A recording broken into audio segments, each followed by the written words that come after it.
Sound, thumbs up. All right, Coach, whenever you're ready. All right. All right, our guys have had a real good bowl week, in my opinion. I think we practiced a lot of intensity. Was out there getting after it today. Really good. Had a hard day. We'll finish up in the morning.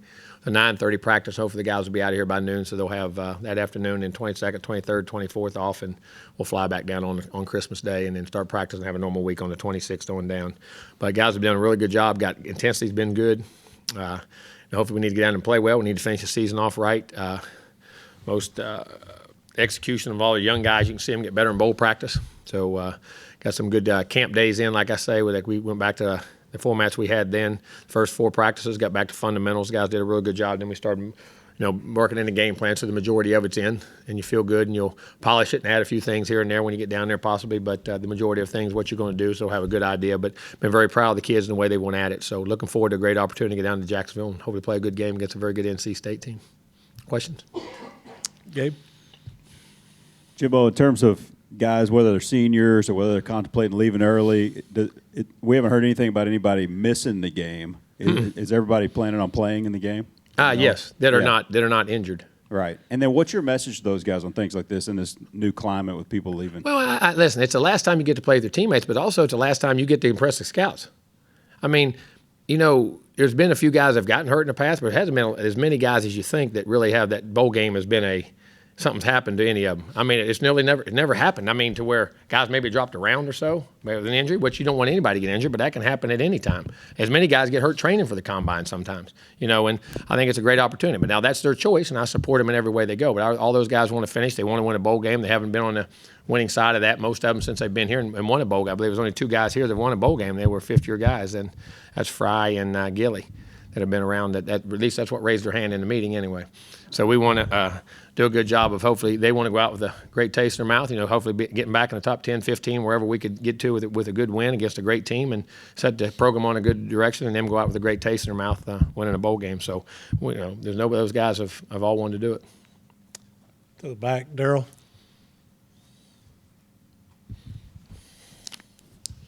Coach, do you look at the bowl game as a finish of the 2018 season or a springboard into 2019? 2018, because you say springboard, but it gives a good taste.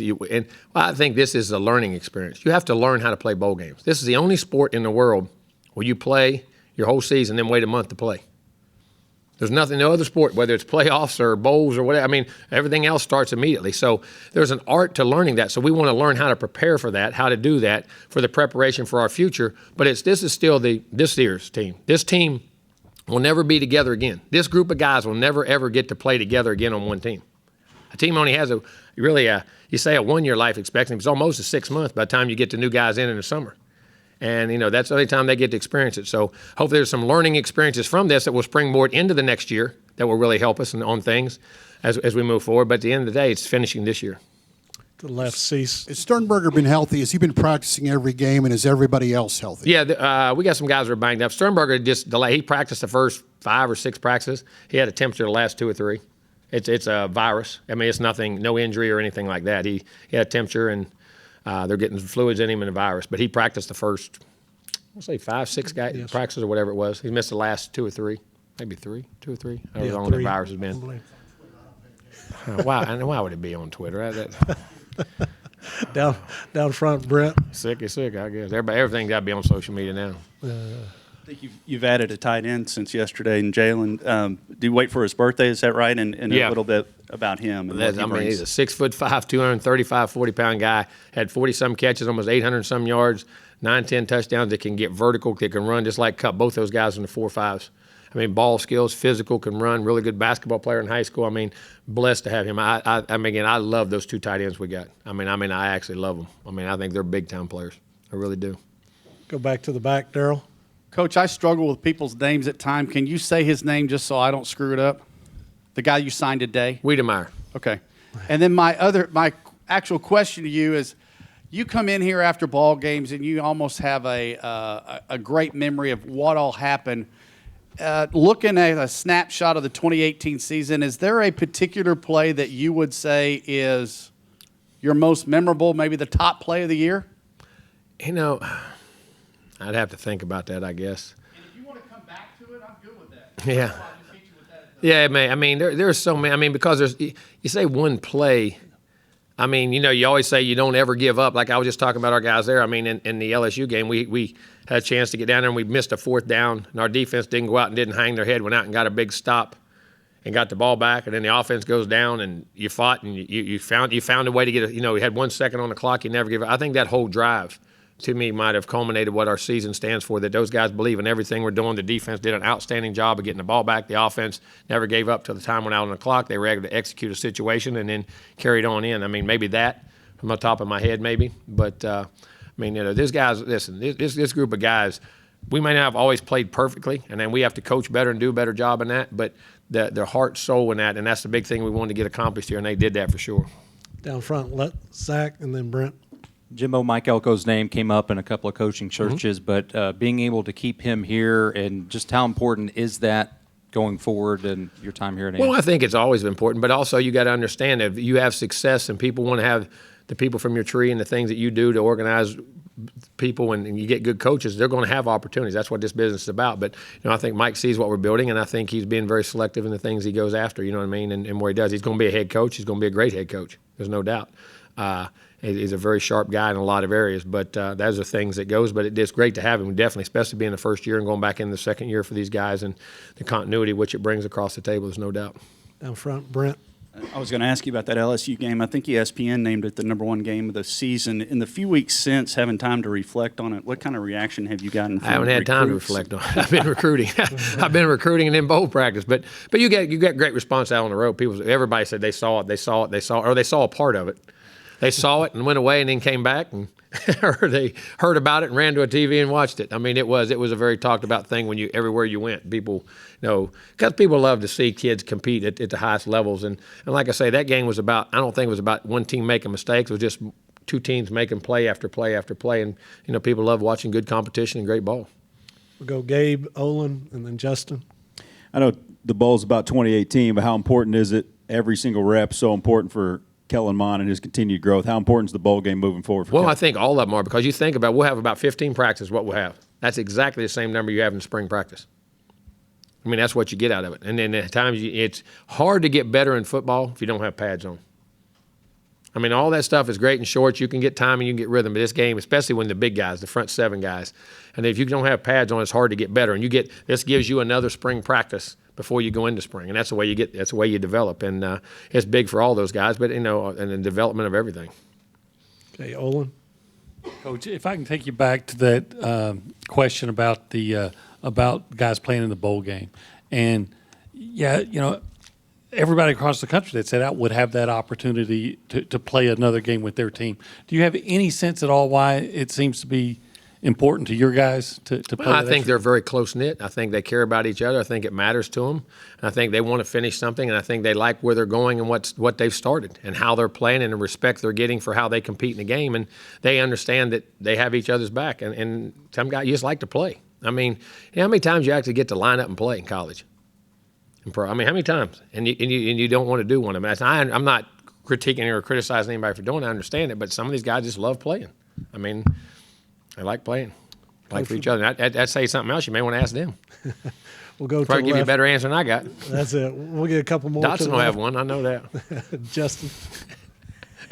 Coach, how anxious are you to see how your secondary, maligned at times this year, played good at times, anxious to see how they respond to going against a quarterback of Finley's caliber? Oh, it is now. This guy's really good. I went against him. I know him myself. I mean, this guy's a heck of a player.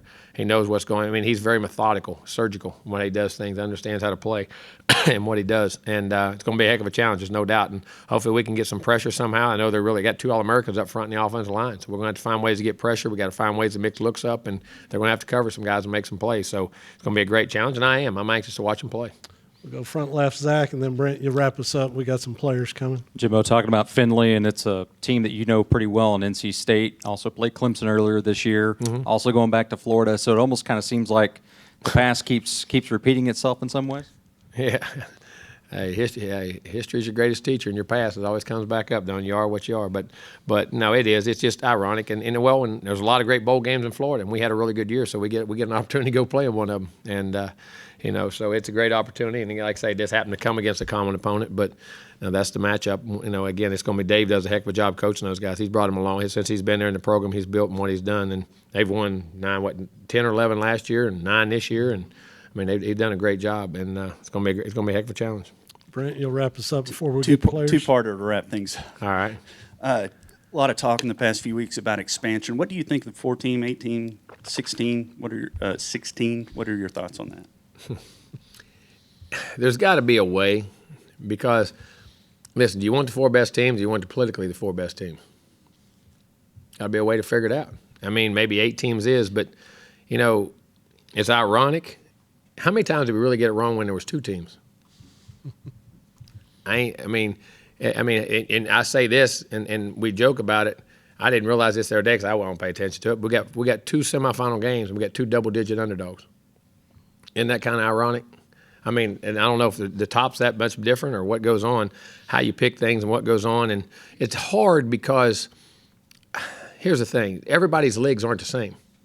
And it's hard to judge with what happens in the competition and what you're going. So, I mean, you're going to get everybody represented, which I understand. I was in another league. I understand that totally. Or do you want the 4 best teams? So, I mean, maybe it is to expand it. But I think you're taking away from the bowl games too then. But then how many of the kids are playing in bowl games? I mean, how many of you guys you got sitting out? So it's going to be an interesting, you know, once you started the playoff, it's affecting college football because you do kids on the bowl game part of it, the other things that go, I don't know the answer to it. I really don't. I mean, but I'm going to say this. I'll bet it expands eventually.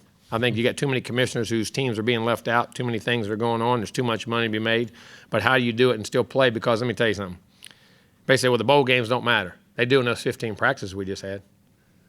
Listen, these kids only got so much time to develop and have a chance to play the NFL or play every time they ever get to expose just as in college. That's a whole spring practice you're going to take away by you say the bowls don't matter. The bowls do matter because they matter in player development and how guys practice and what they do. And I think that's going to be interesting how you match it. And, you know, maybe, I don't know, we're talking about taking conference championship games away. And some conferences want them, some conferences don't. I mean, because the SECs is so dynamic. I mean, it's been that way. It's sold out. It's, like I said, I've been in national championship games, and I don't know if they're any more loud or pressure-packed than the SEC championship games that I played in. And I mean that honestly. I've been in both. I mean, both of them, the intensity is great. Some teams don't think they're as relevant, but that's what makes the world go around. And I guess, you know, as long as you have you got 5 different bodies when you really think about it. You don't have one voice. You got 5 different voices. Everybody's voicing for their own league. You know what I'm saying? You got to fight for it. So I think you're always going to have this controversy, and I think it'll eventually expand because everybody's going to have to get a piece of the pie. And a little bit out of left field on this one, but how did you, having been here a year now, how did you see this community react in terms of burying a president, a revered man around here, and that whole... I mean, to say you were actually here to be a part of something of that relevance, you don't ever get that opportunity in a lifetime. I mean, the Bush family and what A&M embraces them so hard. I mean, what the Bushes do for A&M. I mean, I think both sides, and to be able to walk. I mean, people die to go to the president, and be able to walk down the street and go to a presidential library right here. I think it's unbelievable. I mean, it's an unbelievable experience and something that, you know, in your lifetime that you were, you don't say lucky. I mean, you don't want anyone to pass away, but something that was very relevant that most people in the world never get an opportunity to be a part of or be around. And A&M, I know, loves the Bushes, and the Bush family obviously loves A&M. So I think it's a very, very unique relationship.